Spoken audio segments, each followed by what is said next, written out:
मेरा नाम हरिपद विश्वास। मैं बंगाल मालदा गाजोल से आया हूँ। मैं एक रिटायर फौजी हूँ और अभी मैं प्राइमरी टीचर हूँ। हम कहीं भी देखते हैं कोई भी धर्म में बेगुनाहों को कोई कातिल करना जुल्म करना ये नहीं लिखा, लेकिन हम देखते हैं दुनिया में कहीं भी तो मुस्लिम हो या हिंदू हो बेगुनाहों के ऊपर जुल्म करते हैं। वो धर्म के प्रचार पर जहाँ पर देखिए मुसलमान ज़्यादा है तो हिंदू के ऊपर, और हिंदू जहाँ ज़्यादा है तो मुसलमान के ऊपर। तो धर्म क्या है और ईश्वर ने अल्लाह ने क्यों नहीं एक धर्म किया और एक धर्म ग्रंथ नहीं किया, ये मेरा क्वेश्चन है। भाई साहब का बहुत अच्छा सवाल है। भाई साहब का सवाल है कि धर्म के नाम पे कत्ल हो रहा है। जब मुसलमान मेजॉरिटी में तो हिंदू कत्ल होता है, जहाँ हिंदू मेजॉरिटी में तो मुसलमान के ऊपर कत्ल होता है। ऐसा क्यों? खुदा ने एक धर्म क्यों नहीं बनाया? बहुत अच्छा सवाल है। कुरान में लिखा है सूरह अल इमरान में सूरा नंबर 3 आयत नंबर 19 में, इन्ना दीन इंदल्लाहिल इस्लाम, अल्लाह सुब्हाना व तआला के नजदीक एक ही दीन सही है और वो दीन है इस्लाम। अमन हासिल करना अल्लाह सुब्हाना व तआला के अहकामात के मुताबिक। अल्लाह ने, ईश्वर ने, भगवान ने एक ही धर्म भेजा, लेकिन वक्त गुजरते हुए लोग इसमें तब्दीली लाए। इसीलिए कुरान मजीद में लिखा अल्लाह ने एक ही दीन भेजा, एक ही धर्म भेजा, वो है अमन हासिल करना अल्लाह सुब्हाना व तआला के अहकामात के मुताबिक। इसे कहते हैं इस्लाम। आप चाहे अरबी में बोलो चाहे इंग्लिश में बोलो, peace acquired by submitting your will to God, that is the only religion. और अल्लाह सुब्हाना व तआला ने हर दौर में पैगंबर भेजे, लेकिन जितने भी पैगंबर आए थे वो सिर्फ अपने वक्त के लिए महदूद थे और अपने लोगों के लिए थे। और जब भी पैगंबर भेजे, जब भी किताब नाजिल हुई, लोगों ने किताब को बदला और उसमें तब्दीली लाए और एक नया मजहब पैदा हो गया, एक नया दीन पैदा हो गया। तो अल्लाह ने एक नई किताब भेजी, नया पैगंबर भेजा, लोगों ने उसके ऊपर अमल किया। फिर चंद साल के बाद 10 साल 20 साल 50 साल 100 साल के बाद उसमें तब्दीली आए, लोग ने अपने फायदे के लिए उसे बदला और एक नया मजहब पैदा हो गया, एक नया धर्म पैदा हो गया। इस तरीके से अल्लाह ने कई किताबें नाजिल की और हमारे रसूल फरमाते हैं मोहम्मद सल्लल्लाहु अलैहि वसल्लम, अल्लाह ने 1,24,000 पैगंबर इस दुनिया में भेजे, लेकिन अल्लाह सुब्हाना व तआला ने आखिरी पैगंबर मोहम्मद सल्लल्लाहु अलैहि वसल्लम और आखिरी किताब, आखिरी वही कुरान मजीद 1400 साल पहले भेजी। और इसमें अल्लाह ताला फरमाते हैं कि क्योंकि ये आखिरी किताब है, ये सिर्फ मुसलमानों के लिए नहीं, सिर्फ अरबों के लिए नहीं भेजी थी, बल्कि सारी इंसानियत के लिए भेजी थी। और क्योंकि ये आखिरी किताब है, ये महदूद नहीं 10 साल के लिए, 100 साल के लिए, 1000 साल के लिए, जब तक क़यामत आएंगी उस वक्त तक के ये किताब सही रहेंगी। और क्योंकि मोहम्मद सल्लल्लाहु अलैहि वसल्लम आखिरी पैगंबर थे, वो सिर्फ मुसलमान या अरबों के लिए नहीं भेजे गए थे, वो सारी दुनिया के लिए भेजे गए थे।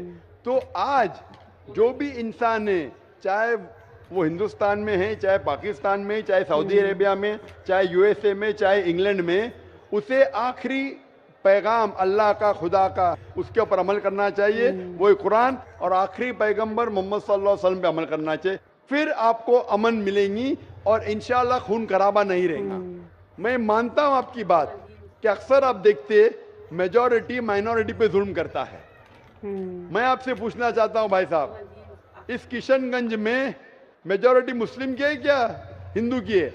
सर मेरे को तो पता नहीं, मैं बंगाल से आया हूँ, किशनगंज के बारे में। बंगाल किशनगंज का नहीं, लेकिन आज सुबह को जब हमारे हिंदू जितने इदारे के प्रेसिडेंट थे, चेयरमैन थे, वो कह रहे थे कि किशनगंज में 65% मुसलमान हैं और 35% हिंदू है।